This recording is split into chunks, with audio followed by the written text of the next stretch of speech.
We're not in Rogers the Musical. Oh It's God. okay. We don't have those capabilities. No, we also don't have that cringe. Yeah, it was Watching pretty cringe. it was pretty cringe. I could feel, before we even got to Clint Barton's reaction, I was like... How does he feel about this? Yeah. And he just turned off his hearing aid. That's a boss move. That's I've ever seen savage. one. That is savage. I'm throwing back to 2016 here, but that was, ooh. Yeah. He wasn't having any of it. He just said, you know what? I'd prefer to be deaf. Yeah.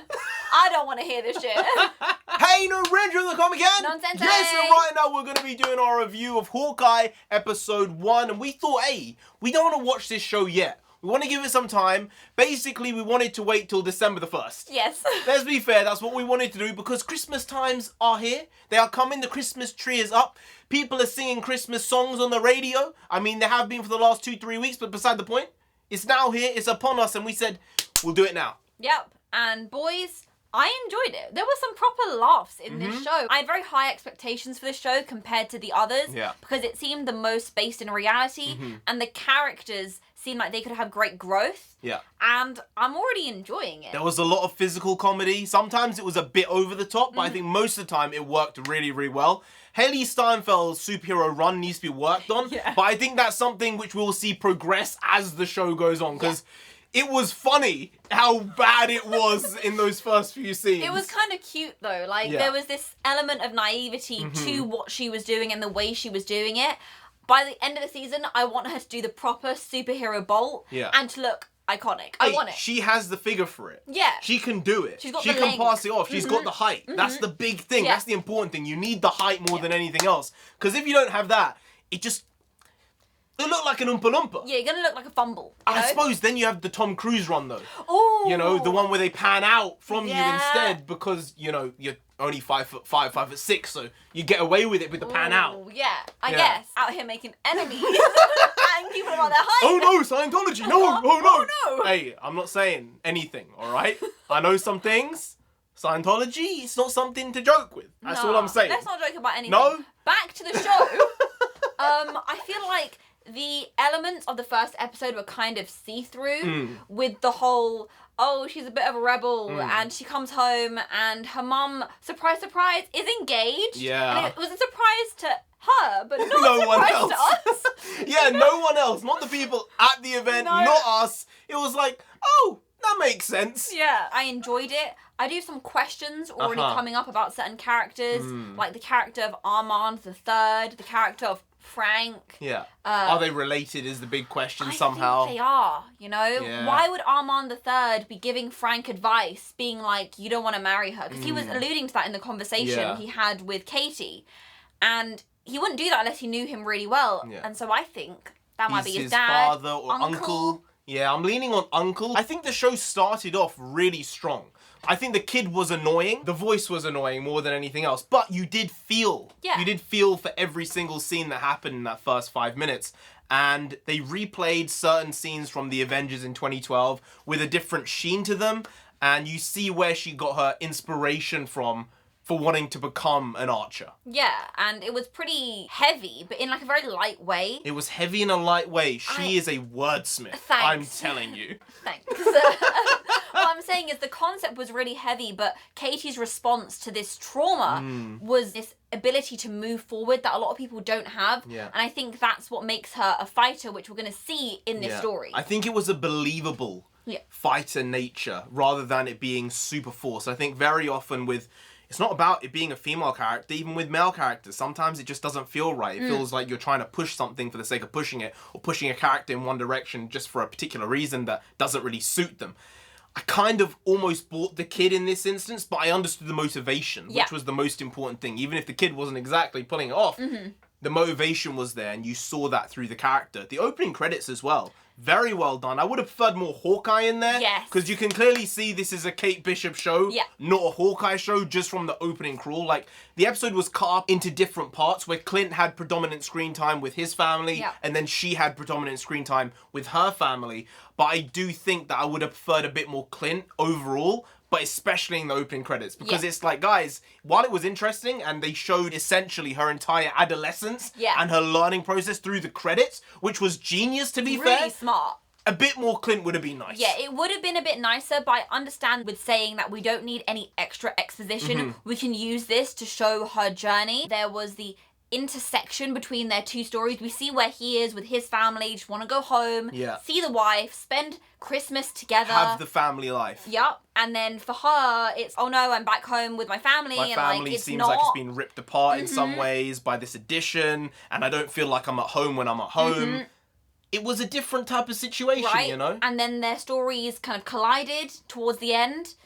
I was waiting for that to happen earlier, and then when they finally collided, end. That was the end of the episode. But at the same time, there's chemistry there. There is something there that is very, very cool and dynamic. And I think that's because they're both great actors. Very clear that these guys have this synergy, and it comes across to the audience on screen when they're in a scene. It sparks, man. It was great stuff. I just hope that they make sure they don't make her too good. Like, there's this line about her being the best archer in the world, and it's like, you're clearly not, because he's the best archer in the world. But you could be second best. Yeah. You could be second best. Absolutely. But you can't be best. Unless he actively goes, oh, actually, you might be better than me. Yeah. Which I cannot see happening, considering he's like 45 years old probably in this, and has had all that experience fighting all these battles. For him just to say, oh, actually, you took down some tracksuit mafia. Tracksuit, honestly. You're better than me now. No. We'll find out, okay? We'll see. I am very excited to see this growth and to see this story expand into this world that we're in. I want to see more of these guys together. I want to see more of the sacrifices that need to be made.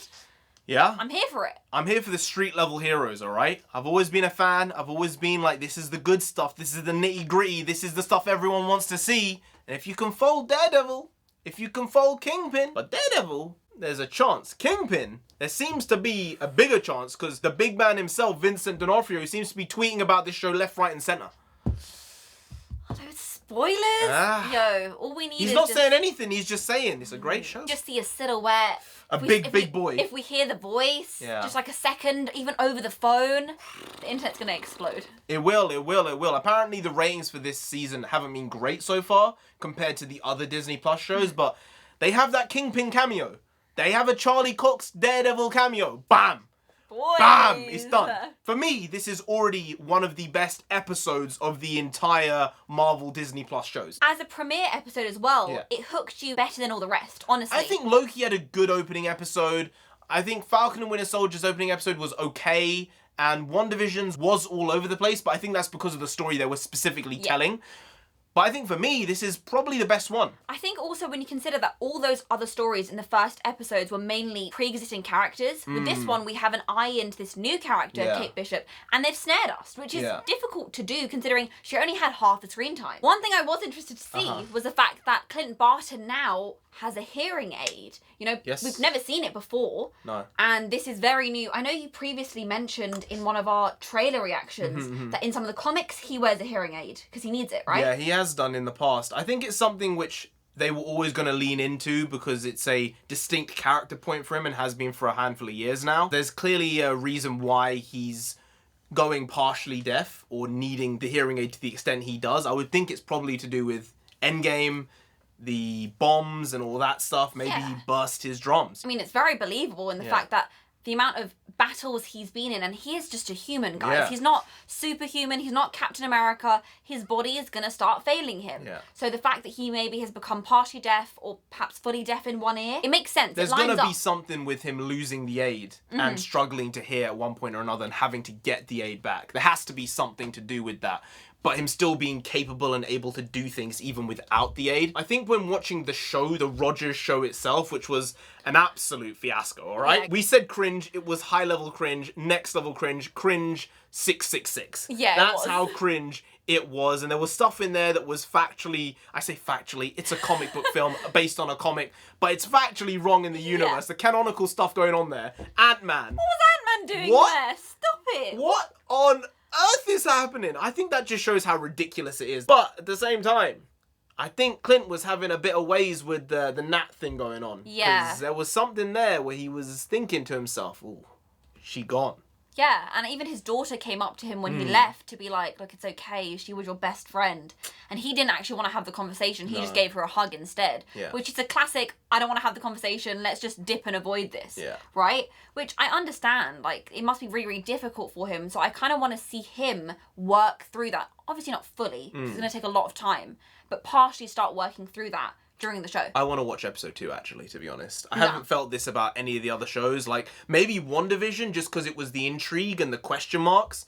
But I kind of want to watch episode 2. We're not gonna. Oh, see, I was going to say, funnily enough, I have the same feeling. We have the time. There's 3 episodes up. I know.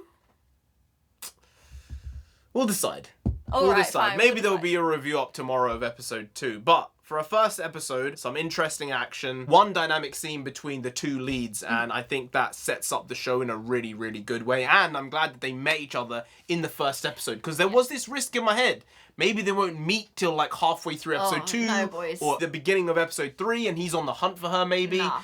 There's only 6 episodes. Yeah. So the fact they've done this now, good decision, good storytelling, well done. Anyway, guys, if you did enjoy this video, please do like, share, comment, and subscribe to the channel down there. If you didn't, then who's gonna come after you? Ronan! Oh! Same person, different costume. You don't want that, you really don't, so just subscribe anyway to avoid that. I've been NarendraTheComic. I've been on Sensei. She's been on Sensei, you're being Graham. We'll see you next time. That's tomorrow. If you don't know, make a video every single day. Been doing it every day for over 1,000 days now. We ain't stopping till we get to 10,000 subscribers. So do subscribe, pop back again tomorrow for some more quality shitty content. So hashtag never know, hashtag goes. Also bring the because means nonsense in Punjabi.